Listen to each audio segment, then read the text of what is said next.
ओम नमो भगवते वासुदेवाय। ओम नमो भगवते वासुदेवाय। स्वागत है सभी दर्शक साथियों का आपके अपने यूट्यूब चैनल रामकृष्ण जी शिवम स्टूडियो में।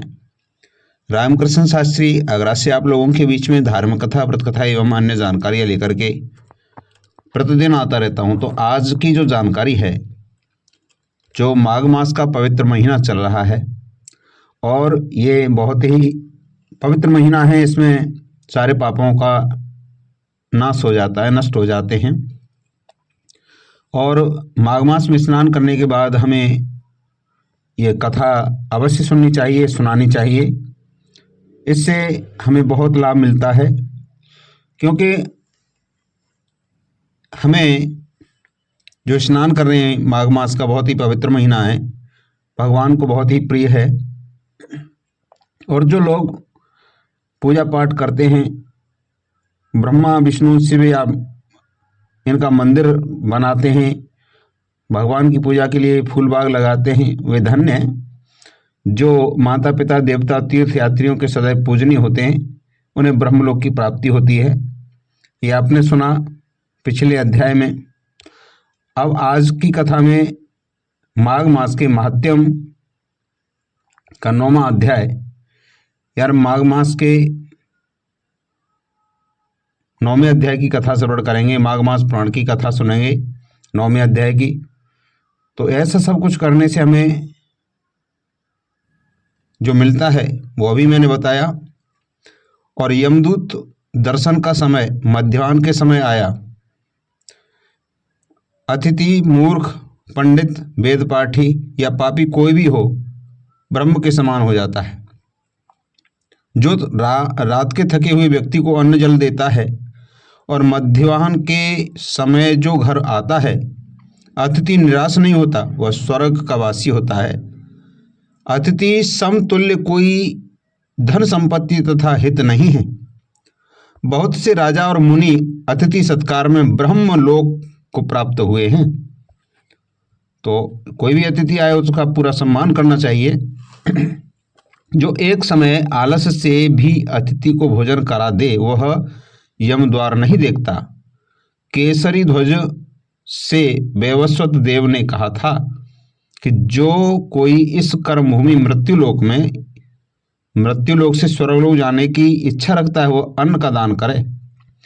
दूत कहते हैं कि यमराज कहते हैं कि अन्न के बराबर दूसरा और कोई दान नहीं है। जो गर्मी में, जल में, जमीन में, जंगल में और हमेशा अन्न का दान करते हैं, वो कभी यम के दुख नहीं देखते। जो अपने द्वारा किए गए पापों का प्रायश्चित करता वह नरक को नहीं देखता। और जो प्रायश्चित न करने वाला मनुष्य नरक में जाता है। जो मनसा वाचा कर्मणा, जो काया और वाचा और मन से मिले पापों का प्रिय है, वह देव और गंधर्वों से सुशोभित स्वर्गलोक को प्राप्त होता है। कौन सा? जो मन से, वचन से, कर्म से कोई भी पाप नहीं करता। जो नित्य ही व्रत, तप, तीर्थ करते हैं। और मूर्तियां हैं ये भयंकर, यानी जो जप तप तीर्थ में जाते हैं, उन्हें भयंकर यम को देखने को नहीं मिलते। और नित्य धर्म करने वाला दूसरे का अन्न, भोजन और दान त्याग दे। नित्य स्नान करने से बड़े बड़े पाप का नाश हो जाता है।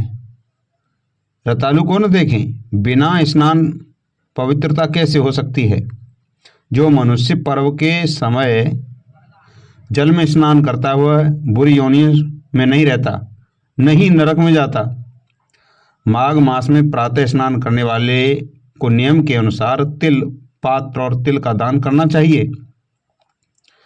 यमदूत कहते हैं कि हे विकुंडल, पृथ्वी, सोना, गौ आदि परम दान करने वाला स्वर्ग से नहीं लौटता, वो स्वर्ग में ही रहता है।